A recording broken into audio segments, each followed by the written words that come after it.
Welcome to the 5 Minute Habits for Moms podcast. I am your host, Tanya Werfs, and today we will be talking about how motherhood is our most important work.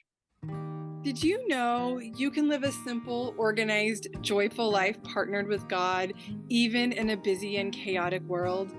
If you are willing to slow down with me, I will show you how small and simple steps can help you create an amazing life you love living in through the power of 5 minute habits.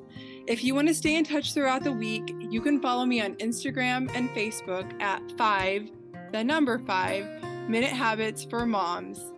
Let's get started. Years ago, there was a woman who I looked up to in the entrepreneurial world, and she said something one day that stopped me in my tracks.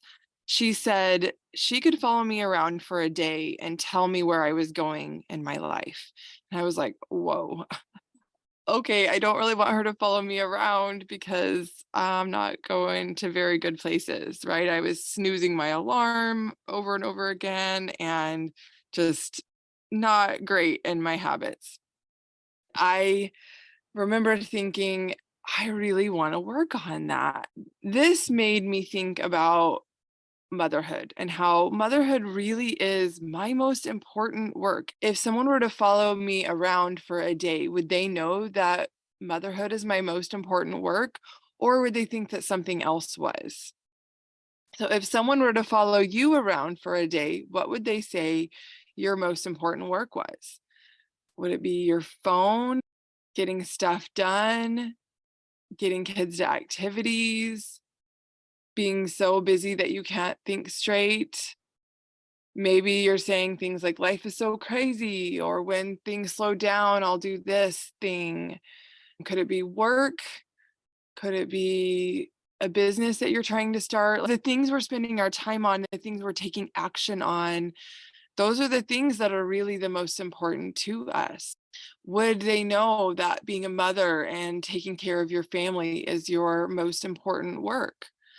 I am right in this boat with you. This is something that I am actively working on. I'm always checking in with myself and with God and with my kids.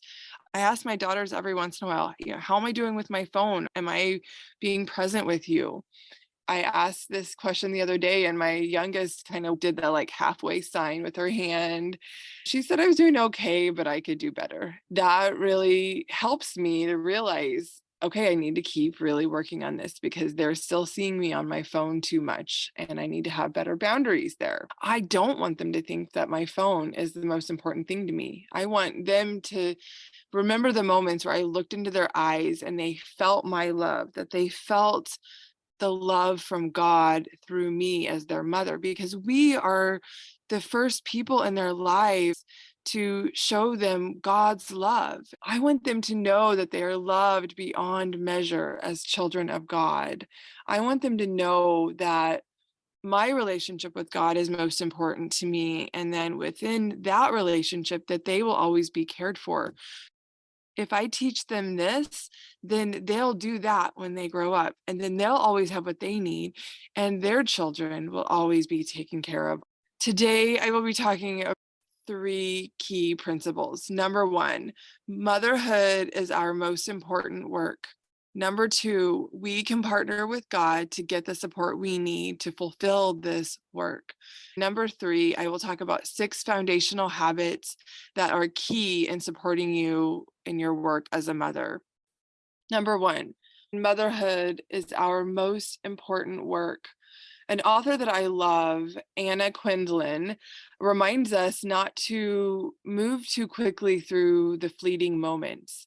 She said, the biggest mistake I made as a parent is the one that most of us make. I did not live in the moment enough.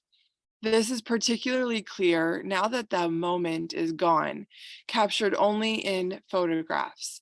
There is one picture of my 3 children sitting in the grass on a quilt in the shadow of the swing on a summer day, ages 6, 4, and 1.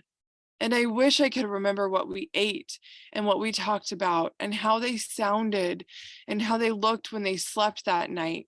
I wish I had not been in such a hurry to get on to the next thing, dinner, bath, book, bed.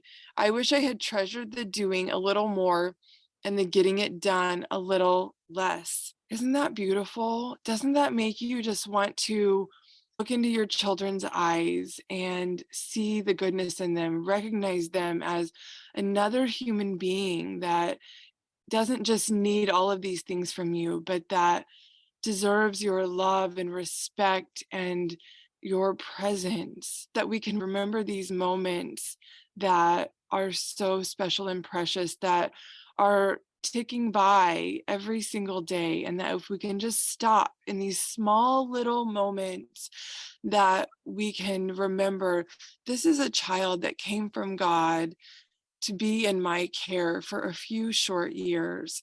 And I can slow down for this child. I can slow down and look in their eyes and allow them to feel that love from God. I can listen to them, listen to their words, listen to what their voice sounds like, what it feels like to touch their face, how many freckles they have on their nose and their cheeks, and what color their eyes are now. Maybe they've changed a little bit, just really noticing those little things. This quote by Harold Bealey is really powerful. I feel that women are becoming the victims of the speed of modern living. It is in building their motherly intuition and that marvelous closeness with their children that they are enabled to tune in upon the wavelengths of their children and to pick up the first signs of difficulty, of danger and distress, which, if caught in time, would save them from disaster. How many times are those things I just mentioned earlier, our phones, our getting stuff done, our getting kids to activities, being so busy we can't think straight? How many times are those things getting in the way of being this peaceful place for our children, of being that person that has intuition that can guide them, that we can have this closeness with them, that we can tune into the wavelengths that are going to pick up the first signs of difficulty and disaster and distress for them? What is getting in the way of that for us? Think about that. If you have a pen and paper, take a minute and write that down. What is getting in the way of my motherly intuition? Mother Teresa said, sometimes it is harder for us to smile at those who live with us, the immediate members of our families, than it is to smile at those who are not so close to us. Let us never forget love begins at home. What happens in the walls of our home is our most important work. It's so easy to get caught up in the mess and the things that they're doing wrong and all the things that need to be done, that we forget to smile. We forget, I love these people. These are my people. I want to be cheerful for them. This is something that I am really working on. I am trying to smile more. I have been accused of having a resting face that is not very pleasant. And when I look like I'm not happy, then do you know what children think? They think that we don't love them. They think that we're mad at them, and they internalize this. So I am really working hard on being more cheerful, having a smile on my face. And I think of it like I need to check myself. I need to check my face. What does my face look like right now? Can I turn my frown upside down? There's a cute little song that we sing at church about turning your frown upside down. And can I do that? Can I remind myself, Tanya, you need to turn your frown upside down so that your children know that you love them? Number two, God is my number one. And when I partner with Him, He will help me to accomplish absolutely anything. He wants us to have joy in our homes and peace with our families. Just the other night, we had a family home evening lesson about love at home. And I didn't have a whole lot prepared because I wanted to follow the spirit and what God was telling me to share with my family. We talked about things that we could do to bring love and peace into our home. And 3 out of 4 of us had a very similar response. We wanted to focus on how we respond to each other. One of the songs that we sang during our lesson was called Love at Home. I'm going to read the first verse. There is beauty all around when there's love at home. There is joy in every sound when there's love at home. Peace and plenty here abide, smiling sweet on every side. Time doth softly, sweetly glide when there's love at home. It was so hard not to sing that, but I won't put you through listening to my singing voice. I just noticed as I was reading this how it says, peace and plenty here abide. Our needs will be met. We will have everything that we need when we have peace in our home, when we focus on God as our number one, when the Lord is the central figure in our home, we will have peace and plenty. How often do you worry about money or not having enough time? And this song is promising us that we will have peace and plenty in our homes, and that we will have joy in every sound. And all of these things come through Jesus Christ when we make him the center of our homes. I noticed the next day after the lesson that we had with the kids that their response to each other was a little bit different, that they were bickering, and God said to me, Tanya, stay out of it. Let them solve this themselves. And I did that. And our day, oh my goodness, it was so much smoother and it felt really good. Now, every day is not going to be perfect like this. I'm going to have to remind myself, Tanya, just stay out of these little things. You don't have to get involved in all of it. And that is going to create more peace in our homes. You constantly have the ability to have God's guidance. So, what is He telling you right now that you can do to create more peace in your home so you can focus on mothering and your children and your family? Number 3, there are 6 foundational habits that I'm going to share with you. And I'm just going to briefly touch on each one of these because I want you to think about, as I'm talking, which one feels the most important to you right now. These 6 foundational habits are things that I teach in my 6-week 5-minute habits jumpstart.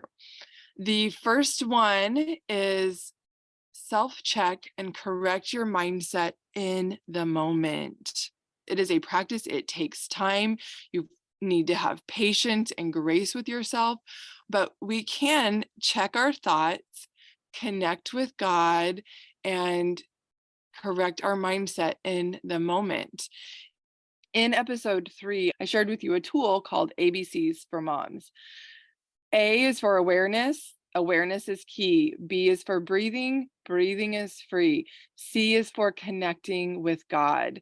And when we do this, we're becoming aware of what's going on, we're taking a deep breath, and then we're connecting with God, and He will help us to correct our mindset. This is a practice. This is something that even if you did it once a day or once a week consistently, will change the way that you mother your children. Number 2, leverage the power of a morning and evening routine. I cannot stress enough how valuable it is to have a few things that you do in the morning and a few things that you do in the evening to bookend your day, that you're starting your day with God, you're ending your day with God.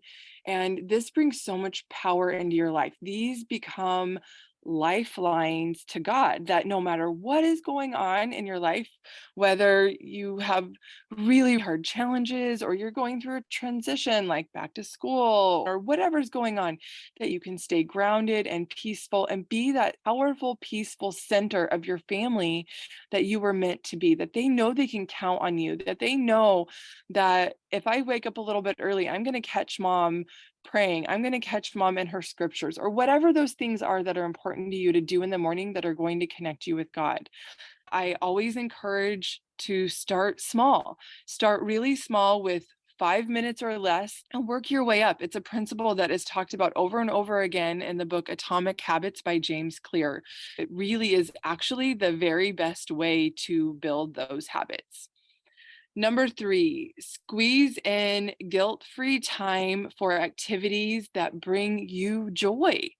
Right? Are you on the list? You have all these things that you do for your kids and your family. You make the family run. It is best for you and for everybody else to do things that bring you joy. When you do things that bring you joy and you can get to the place where you don't feel guilty about that, your family will benefit from that. They'll see you exploring your talents and doing things that make you happy, and they're going to be inspired to do the same thing.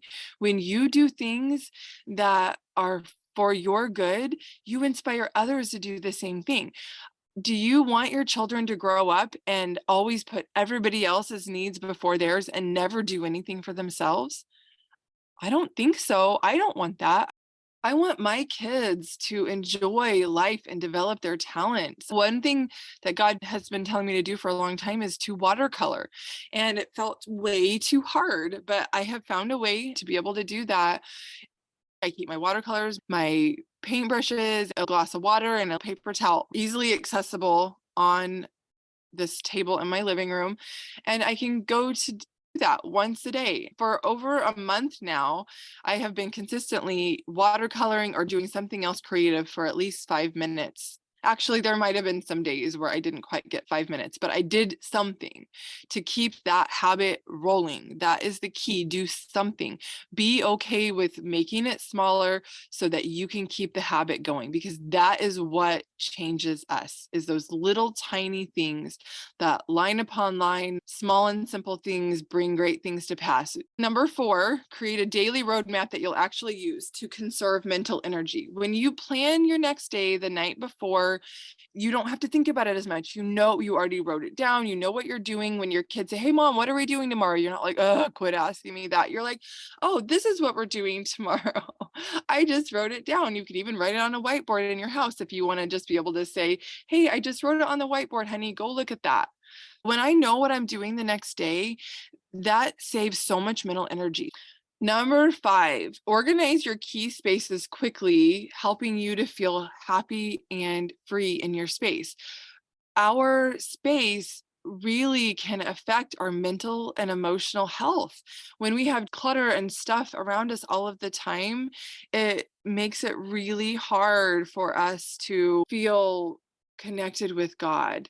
In episode 3, the back to school episode, I talked about just really quickly being able to keep your spaces organized.